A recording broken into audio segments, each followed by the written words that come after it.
ओम नमो भगवते वासुदेवाय नमः। गरुड़ पुराण 10वां अध्याय। मृत्यु के अनंतर के कृत्य, शव आदि नाम वाले 6 पिंड दानों का फल, दाह संस्कार की विधि, पंचक में दाह का निषेध, दाह के अनंतर किए जाने वाले कृत्य, शिशु आदि की अंत्येष्टि का विधान। गरुड़ जी बोले, हे विभो, अब आप पुण्यात्मा पुरुषों के शरीर के दाह संस्कार का विधान बतलाइए, और यदि पत्नी सती हो तो उसकी महिमा का भी वर्णन कीजिए। श्री भगवान ने कहा, हे तार्क्ष्य, जिन और्ध्वदैहिक कृत्यों को करने से पुत्र और पौत्र पितृ ऋण से मुक्त हो जाते हैं, उसे बताता हूँ, सुनो। बहुत से दान देने से क्या लाभ? माता पिता की अंत्येष्टि क्रिया भली भांति करें, उससे पुत्र को अग्निष्टोम याग के समान फल प्राप्त हो जाता है। माता पिता की मृत्यु होने पर पुत्र को शोक का परित्याग करके सभी पापों से मुक्ति प्राप्त करने के लिए समस्त बांधवों के साथ मुंडन कराना चाहिए। माता पिता के मरने पर जिसने मुंडन नहीं कराया, वह संसार सागर को तारने वाला पुत्र कैसे समझा जाए। अतः नख और काख को छोड़कर मुंडन कराना आवश्यक है। इसके बाद समस्त बांधवों सहित स्नान करके धौत वस्त्र धारण करें, तब तुरंत जल ले आकर जल से शव को स्नान करावे और चंदन अथवा गंगा जी की मिट्टी के लेप से तथा मालाओं से उसे विभूषित करें। उसके बाद नवीन वस्त्र से ढककर अपसव्य होकर नाम गोत्र का उच्चारण करके संकल्प पूर्वक दक्षिणा सहित पिंडदान देना चाहिए। मृत्यु के स्थान पर शव नामक पिंड को मृत व्यक्ति के नाम गोत्र से प्रदान करें। ऐसा करने से भूमि और भूमि के अधिष्ठाता देवता प्रसन्न होते हैं। इसके पश्चात द्वार देश पर पांथ नामक पिंड मृतक के नाम गोत्रादि का उच्चारण करके प्रदान करे। ऐसा करने से भूतादि कोटि में दुर्गतिग्रस्त प्रेत मृत प्राणी की सद्गति में विघ्न बाधा नहीं कर सकते। इसके बाद पुत्र वधू आदि शव की प्रदक्षिणा करके उसकी पूजा करें, तब अन्य बांधवों के साथ पुत्र को शव यात्रा के निमित्त कंधा देना चाहिए। अपने पिता को कंधे पर धारण करके जो पुत्र श्मशान को जाता है, वह पग पग पर अश्वमेघ का फल प्राप्त करता है। पिता अपने कंधे पर अथवा अपनी पीठ पर बिठाकर पुत्र का सदा लालन पालन करता है, उस ऋण से पुत्र तभी मुक्त होता है जब वह अपने मृत पिता को अपने कंधे पर ढोता है। इसके बाद आधे मार्ग में पहुंचकर भूमि का मार्जन और प्रोक्षण करके शव को विश्राम कराएं और उसे स्नान कराकर भूत संज्ञक पितर को गोत्र नामादि के द्वारा भूत नामक पिंड प्रदान करें। इस पिंडदान से अन्य दिशाओं में स्थित पिशाच, राक्षस, यक्ष आदि उस हवन करने योग्य देह की हवनीयता अयोग्यता नहीं उत्पन्न कर सकते। उसके बाद श्मशान में ले जाकर उत्तराभिमुख स्थापित करें। वहां देह के दाह के लिए यथाविधि भूमि का संशोधन करें।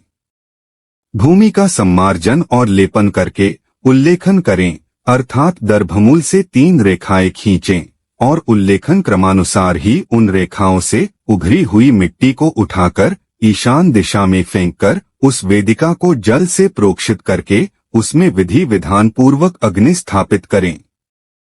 पुष्प और अक्षत आदि से क्रव्यात संज्ञक अग्निदेव की पूजा करें और लोमभ्यः स्वाहा इत्यादि अनुवाक से यथाविधि होम करना चाहिए।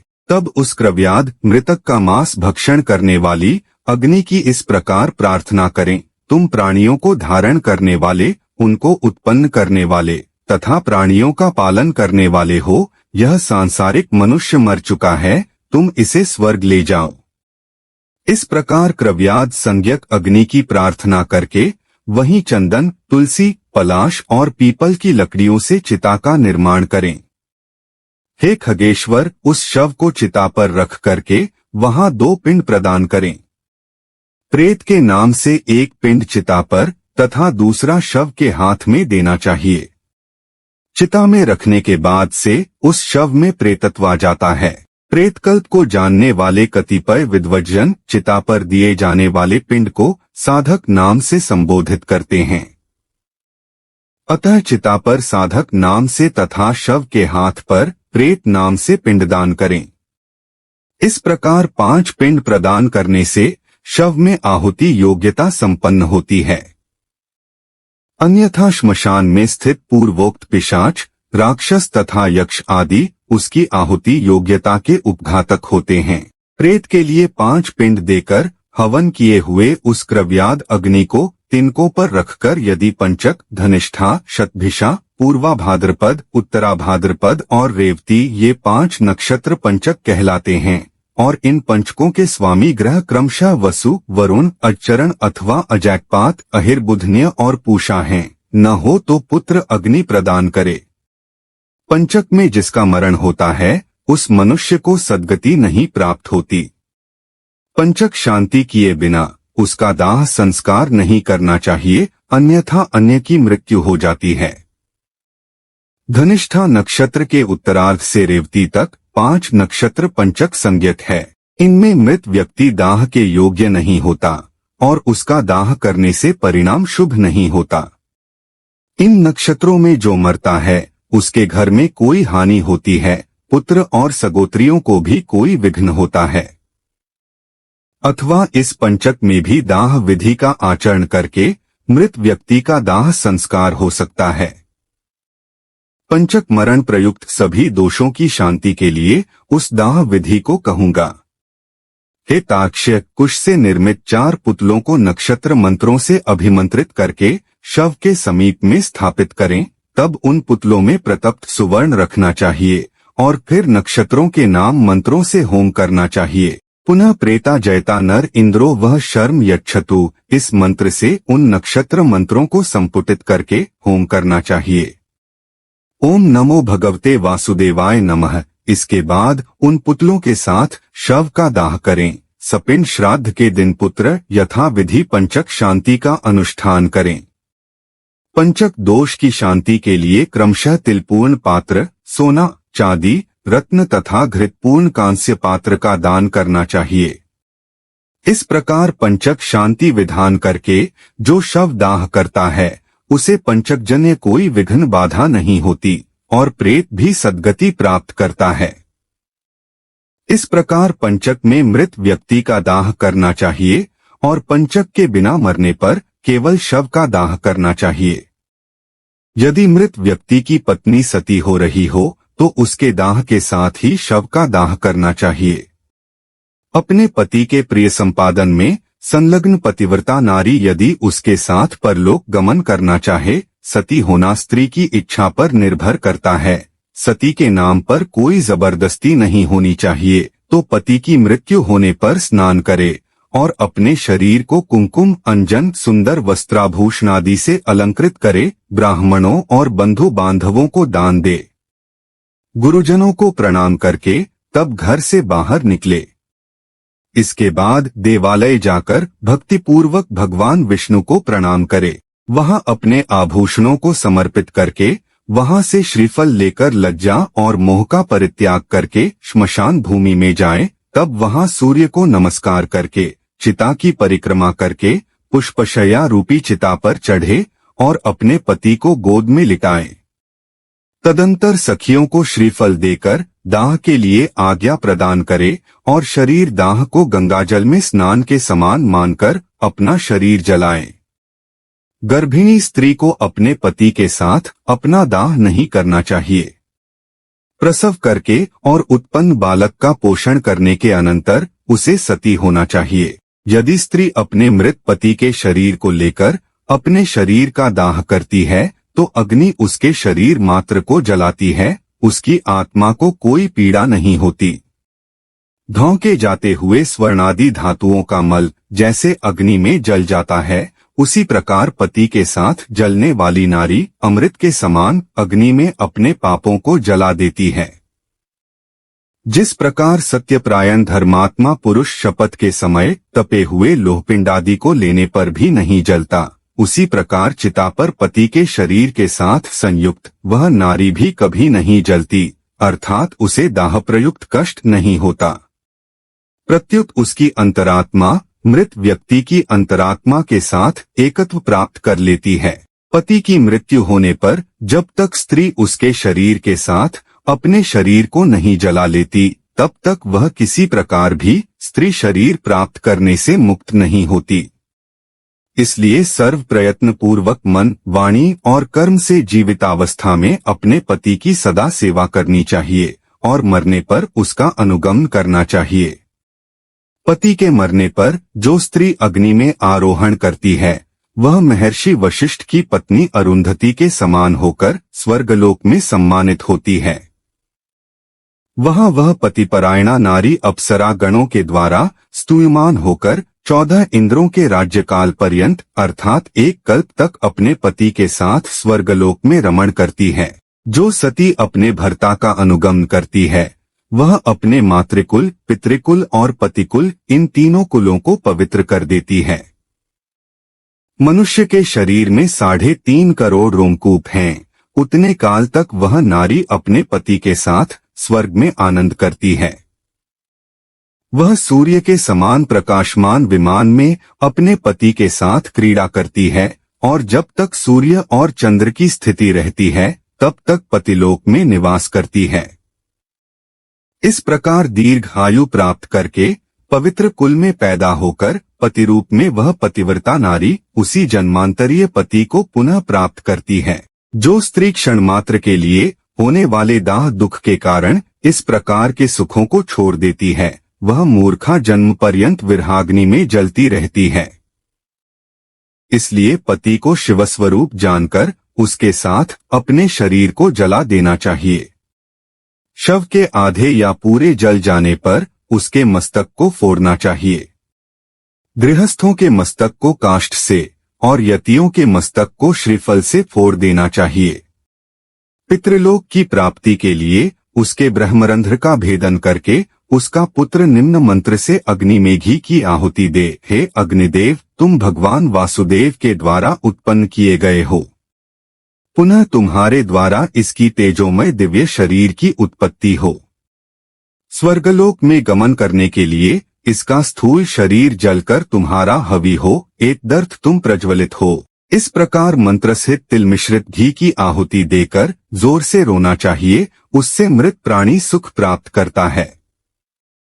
दाह के अनंतर स्त्रियों को स्नान करना चाहिए। तत्पश्चात पुत्रों को स्नान करना चाहिए। तदंतर मृत प्राणी के गोत्र नाम का उच्चारण करके तिलांजलि देनी चाहिए। फिर नीम के पत्तों को चबाकर मृतक के गुणों का गान करना चाहिए। आगे आगे स्त्रियों को और पीछे पुरुषों को घर जाना चाहिए और घर में पुनः स्नान करके गोग्रास देना चाहिए। पत्तल में भोजन करना चाहिए और घर का अन्न नहीं खाना चाहिए।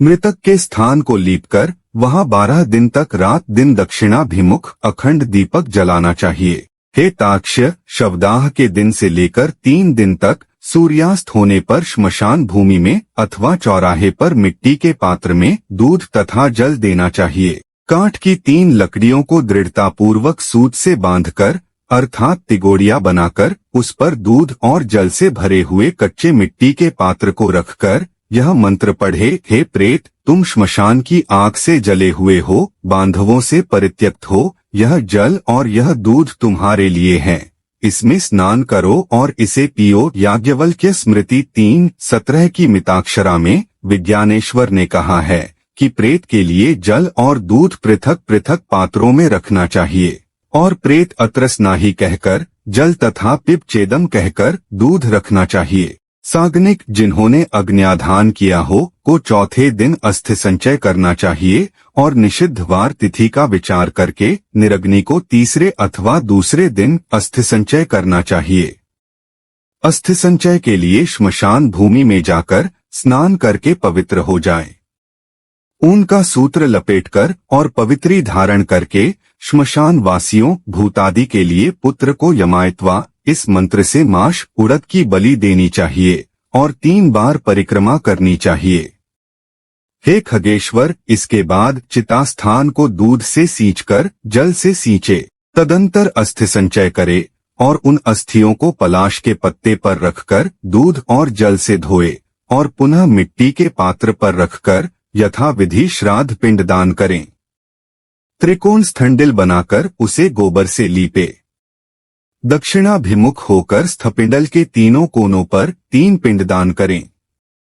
चिताभस्म को एकत्र करके उसके ऊपर तिपाई रखकर उस पर खुले मुख वाला जलपूर्ण घट स्थापित करें। इसके बाद चावल पकाकर उसमें दही और घी तथा मिष्ठान मिलाकर जल के सहित प्रेत को यथाविधि बलि प्रदान करें। हे खग, फिर उत्तर दिशा में 15 कदम जाए और वहां गड्ढा बनाकर अस्थि पात्र को स्थापित करें। उसके ऊपर दाहजनित पीड़ा नष्ट करने वाला पिंड प्रदान करें और गड्ढे से उस अस्थि पात्र को निकालकर उसे लेकर जलाशय को जाएं। वहां दूध और जल से उन अस्थियों को बार बार प्रक्षालित करके चंदन और कुमकुम से विशेष रूप से लेपित करें। फिर उन्हें एक दोने में रखकर हृदय और मस्तक में लगाकर उनकी परिक्रमा करें तथा उन्हें नमस्कार करके गंगा जी में विसर्जित करें। जिस मृत प्राणी की अस्थि 10 दिन के अंतर्गत गंगा में विसर्जित हो जाती है, उसका ब्रह्मलोक से कभी भी पुनरागमन नहीं होता। गंगाजल में मनुष्य की अस्थि जब तक रहती है, उतने 1000 वर्षों तक वह स्वर्गलोक में विराजमान रहता है। ओम नमो भगवते वासुदेवाय नमः। गंगा जल की लहरों को छूकर हवा जब मृतक का स्पर्श करती है, तब उस मृतक के पातक तत्क्षण ही नष्ट हो जाते हैं। महाराज भगीरथ उग्र तप से गंगा देवी की आराधना करके अपने पूर्वजों का उद्धार करने के लिए गंगा देवी को ब्रह्मलोक से भूलोक ले आए थे। जिनके जल ने भस्मीभूत राजा सगर के पुत्रों को स्वर्ग में पहुंचा दिया, उन गंगा जी का पवित्र यश तीनों लोकों में विख्यात है। जो मनुष्य अपनी पूर्वावस्था में पाप करके मर जाते हैं, उनकी अस्थियों को गंगा में छोड़ने पर वे स्वर्गलोक चले जाते हैं। किसी महाअरण्य में सभी प्राणियों की हत्या करने वाला कोई व्याध सिंह के द्वारा मारा गया और जब वह नरक को जाने लगा, तभी उसकी अस्थि गंगा जी में गिर पड़ी, जिससे वह दिव्य विमान पर चढ़कर देवलोक को चला गया।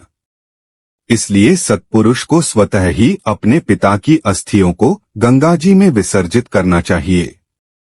अस्थि संचयन के अनंतर दशगात्र विधि का अनुष्ठान करना चाहिए। यदि कोई व्यक्ति विदेश में या वन में अथवा चोरों के भय से मरा हो और उसका शव प्राप्त न हुआ हो, तो जिस दिन उसके निधन का समाचार सुने, उस दिन कुश का पुत्तल बनाकर पूर्व विधि के अनुसार केवल उसी का दाह करे और उसकी भस्म को लेकर गंगा जल में विसर्जित करें। दशगात्रादि कर्म भी उसी दिन से आरंभ करना चाहिए और सांवत्सरिक श्राद्ध में भी उसी दिन सूचना प्राप्त होने वाले को ग्रहण करना चाहिए। यदि गर्भ की पूर्णता हो जाने के अनंतर नारी की मृत्यु हो गई हो, तो उसके पेट को चीरकर बालक को निकाल ले। यदि वह भी मर गया हो तो उसे भूमि में गाड़कर केवल मृत स्त्री का दाह करें। गंगा के किनारे मरे हुए बालक को गंगा जी में ही प्रवाहित कर दे और अन्य स्थान पर मरे 27 महीने तक के बालक को भूमि में गाड़ दें। इसके बाद की अवस्था वाले बालक का दाह संस्कार करे और उसकी अस्थियां गंगा जी में विसर्जित करें तथा जलपूर्ण कुंभ प्रदान करें तथा केवल बालकों को ही भोजन कराएं। गर्भ के नष्ट होने पर उसकी कोई क्रिया नहीं की जाती, पर शिशु के मरने पर उसके लिए दुग्धदान करना चाहिए। बालक चूड़ाकरण से पूर्व या 3 वर्ष की अवस्था वाले के मरने पर उसके लिए जलपूर्ण घट का दान करना चाहिए और खीर का भोजन कराना चाहिए। कुमार के मरने पर कुमार बालकों को भोजन कराना चाहिए और उपनीत पौगंड अवस्था के बच्चे के मरने पर उसी अवस्था के बालकों के साथ ब्राह्मणों को भोजन कराना चाहिए। 5 वर्ष की अवस्था से अधिक वाले बालक की मृत्यु होने पर वह चाहे उपनीत यज्ञोपवीत संस्कार संपन्न हो अथवा अनुपनीत जिसका यज्ञोपवीत न हुआ हो, पायस और गुड़ के 10 पिंड क्रमशः प्रदान करने चाहिए। पौगंड अवस्था के बालक की मृत्यु होने पर वृषोत्सर्ग तथा महादान की विधि को छोड़कर एकादशाह तथा द्वादशाह की क्रिया का संपादन करना चाहिए।